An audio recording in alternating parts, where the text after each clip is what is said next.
তো আজকে আমরা খুব সুন্দর একটা পটলের রেসিপি বানাবো পোস্ত দিয়ে। আর এখন নতুন নতুন পটল উঠেছে, এটা দিয়ে কিন্তু খেতে খুবই ভালো লাগবে গাইস। তো এগুলোকে আমরা প্রথমে কেটে পরিষ্কার করে নিই, তারপরে আপনাদেরকে স্টেপ বাই স্টেপ দেখাবো। পটল কেটে ধুয়ে আমাদের পরিষ্কার হয়ে গেছে। আর ঠিক এইরকমভাবে পটলটা কাটবেন। আর এইরকম একটা কাঁটা চামচ দিয়ে দেখতে পাচ্ছেন গাগুলোকে আমরা একটু ফুটো করে দিয়েছি, যাতে ঝাল নুন সবটাই ভালো করে পটলের মধ্যে ঢোকে। এই দেখুন, এই জন্য এরকমভাবে সুন্দর করে কেটে অল্প অল্প চামড়া রেখে আমরা এইভাবে পটলটাকে রেডি করে নিয়েছি। কড়াই আমরা সর্ষের তেল দিয়ে দিয়েছি বেশি করে, আর তেলটা গরম হয়ে গেছে। মা ওর মধ্যে কালো জিরে ফোড়ন দিয়ে দিয়েছে। আর এবার এর মধ্যে দিয়ে দেবো আমরা পটলগুলোকে। দিয়ে মা হালকা করে প্রথমে একটু ভেজে নেবে পটলগুলো, তাহলে কিন্তু খেতে বেশ আরও বেশি ভালো লাগবে। লাল লাল করে একদম আমাদের পটলটা কত সুন্দর ভাজা হয়ে গেছে। এবার মা দিয়ে দেবে পরিমাপ মতো নুন। আর পটলটা যত এরকম সুন্দর করে লাল লাল করে ভাজবেন, তাহলে কিন্তু টেস্টটা আরও বেশি বেড়ে যায়। এই জন্য মা একদম লাল লাল করে ভেজে নিয়েছে। এবার দিয়ে দেবে নুন আর হলুদ দিয়ে দিচ্ছে।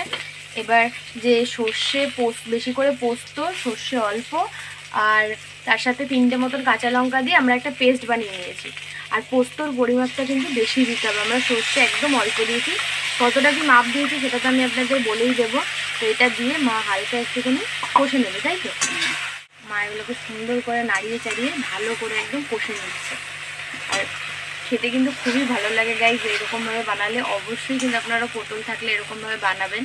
তরকারি তো আমরা সবসময় প্রায় বানাই অনেক রকমই, এরকমও অবশ্যই বাড়িতে কিন্তু বানাবেন। তো এটাকে মা আর হালকা একটুখানি কষে নেবে। এটা ভালো করে কষে গেছে, মা দিয়ে দিচ্ছে পরিমাপ মতন একটু মিষ্টি। এবার মা দিয়ে দেবে এর মধ্যে অল্প সামান্য জল, যে একটু তেলে ভাজাতে পটলটা অনেকটাই নরম হয়ে গেছে, তো জলটা কিন্তু খুবই অল্প দেবে। এবার হালকা নাড়িয়ে চাড়িয়ে মিডিয়াম টু লো ফ্লেমে এইভাবে এটাকে আরেকটুখানি সিদ্ধ করে নিলেই কিন্তু আমাদের পটল পোস্ত একদম রেডি গাইস। আর একটা কথা বলি, যদি আপনাদের কাছে চিংড়ি মাছ থাকে তাহলে কিন্তু আপনারা হালকা তেলে ভেজে এর মধ্যে যদি দিয়ে দেন, তাতেও কিন্তু এটা টেস্টটা আরও দ্বিগুণ হয়ে যাবে গাইস। পটল পোস্ত কিন্তু আমাদের একদম রেডি। আর দেখতে পাচ্ছেন সাইড থেকে কিন্তু তেল ছাড়ছে, এত সুন্দর শুকনো শুকনো হয়ে গেছে। এবার এটাকে আমরা নামিয়ে দেবো। তো গাইস দেখুন, আমাদের পটল পোস্ত কিন্তু একদম রেডি হয়ে গেছে। আর কালারটা কিন্তু অসাধারণ এসেছে গাইস। আর এটা কিন্তু গরম ভাত দিয়ে খেতে খুবই ভালো লাগে। তো অবশ্যই কিন্তু আপনারা জানাবেন আপনাদের কীরকম লেগেছে এই রেসিপিটা। আজকের জন্য এতটুকুই। যদি ভালো লাগে লাইক করবেন, শেয়ার করবেন, কমেন্ট করবেন। আমাদের চ্যানেলটা অবশ্যই সাবস্ক্রাইব করবেন, বেল আইকন ক্লিক করবেন এরকম নতুন নতুন ভিডিও সবার আগে আপনার কাছে পাওয়ার জন্য গাইস। আর অবশ্যই কিন্তু বাড়িতে ট্রাই করবেন। আজকের জন্য এতটুকু।